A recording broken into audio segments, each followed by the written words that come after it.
Do you know, evolution and change are all for the mind and intellect and not for the soul.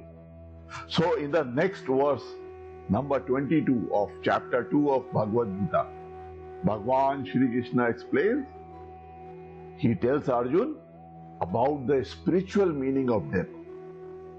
Just this one knowledge about the concept of death has the power to completely transform our lives and dissolve all your life problems.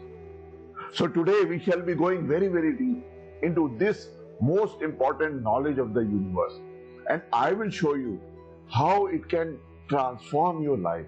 So stay with us till the end. And if you have not subscribed till now, I suggest you to subscribe to this channel so that you do not miss out on the forthcoming lectures of this series. But before we start, kindly allow me to pay my gratitude to my Guru. Om Ram Shri Kanhaiya Lal Sharmaye Namah. Om Shri Guruve Namah. Bhagwan Shri Krishna says, Vasansi Jirnani Yatha Vihai Navani Grahati Naroparani Tatha Sharirani Vihai Jinani Anyani Sanyati Navani Dehi. Now, a very ordinary interpretation of this shloka, which most of us do, is that just like a person sheds worn out garments and wears new ones, likewise at the time of the death, the soul leaves its worn out body and enters a new one. But just wait, there is so much more in this. The word Dehi is not just soul, but its real meaning is the embodied soul. Here Dehi means the Jiva, which refers to our imperceptible, subtle and causal bodies, together with the Atma. So Jiva is this Sukshma Sharir, the Sukshma and Karan Sharir along with Atma. There are many lessons in this shloka. The first lesson is that Bhagwan Shri Krishna reiterates the concept of rebirth. He compares rebirth to everyday life activity we do. He makes it look like it's a very, very common activity. Just like changing your clothes, which you do every day.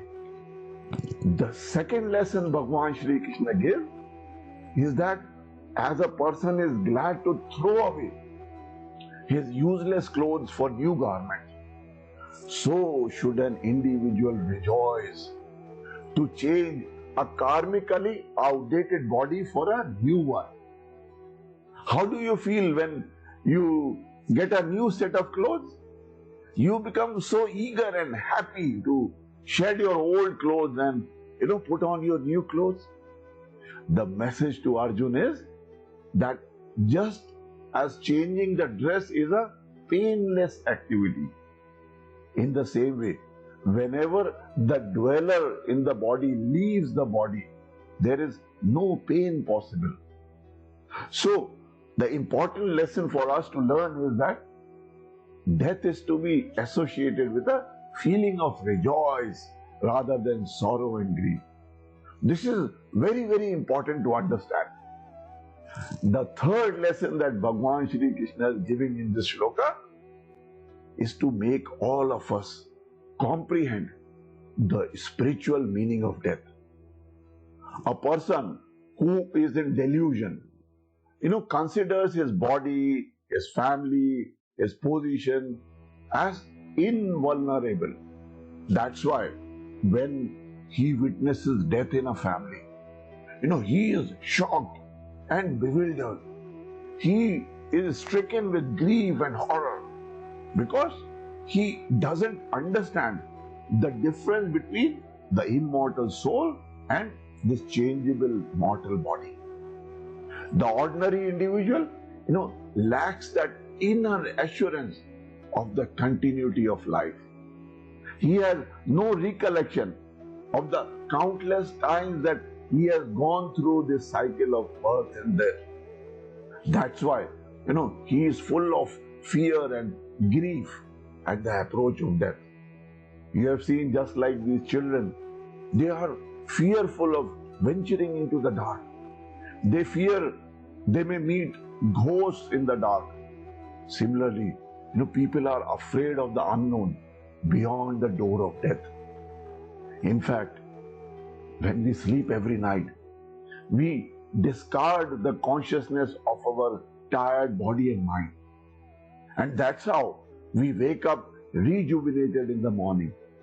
Similarly, death is just a greater sleep, in which a man discards his disease-torn body for a restful state of joy. That is why it is very important to understand the spiritual meaning of death. Ignorant people erroneously associate death with a state of suffering.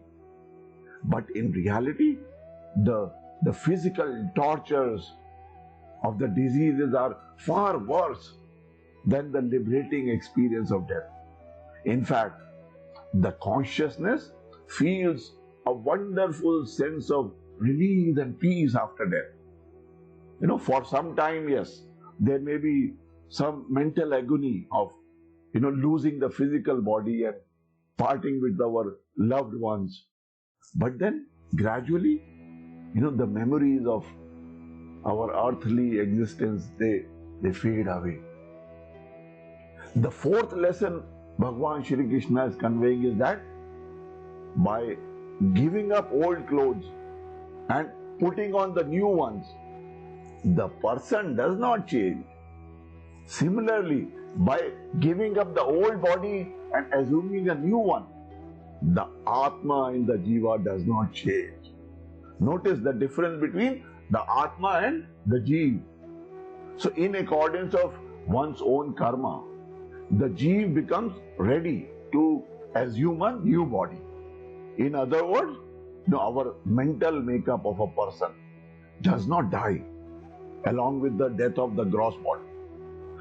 The mental disposition of this person along with its karmic tendencies is called the subtle body, which is the core of every Jiva.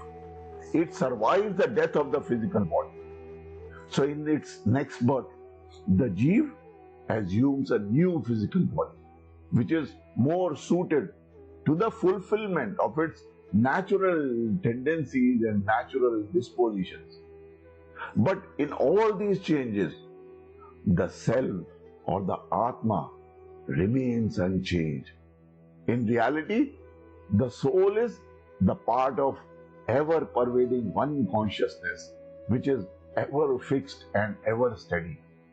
So, the soul, being immobile and non-active, does not migrate from one body to another. Now, this is very important to understand.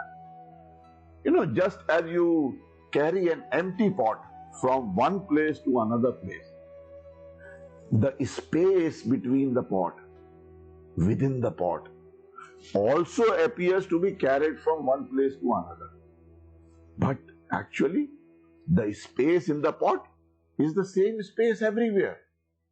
Now, a question arises, why this cycle of birth and death has been going on from times immemorial? While, this question can be answered from the Jnana perspective, from the Bhakti perspective, from the Karma perspective, the basic factor behind this never-ending cycle is that God has granted a choice to the living beings to make proper use of their lives and to eventually discover, rather rediscover, their own transcendental nature. It may take a long time. It may take many incarnations of right action, of good company, of help from the Guru, of self-awakening, of wisdom and meditation, for any person to reach this state of self-realization.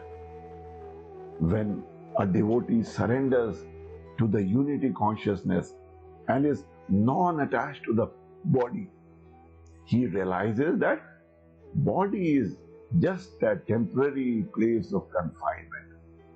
He looks forward eagerly to return to his home of everlasting blessedness in his spirit. This is final liberation. This is moksha. This is kaivalya. The fifth lesson Bhagavan Shri Krishna is bringing out is that evolution and change are all for the mind and the intellect, not for the self, not for the Atma. The self is perfect and changeless and needs no evolution. For the wise men who have understood this concept of this one divine consciousness, there exists no duality. For them, everything is an interconnected web of consciousness. We are all essentially the part of that one supreme reality called Parabrahma. Only those having this true knowledge are able to design an extraordinary life for themselves. And if you wish to learn more secrets to design an extraordinary life for yourself, kindly join my free workshop, whose link is given below. And in my free workshop, I tell you the secrets to design your extraordinary life. I am your brother guide to prosperity, and my mission is to help you realize the dreams of your life and to help you achieve something worthwhile in life for which your family, your parents and your children can be proud of. Om Purnamada Purnamidam Purnat Purnamudachyate Purnasya Purnamadaya Purnameva Vashishyate. Om Shanti Shanti Shanti.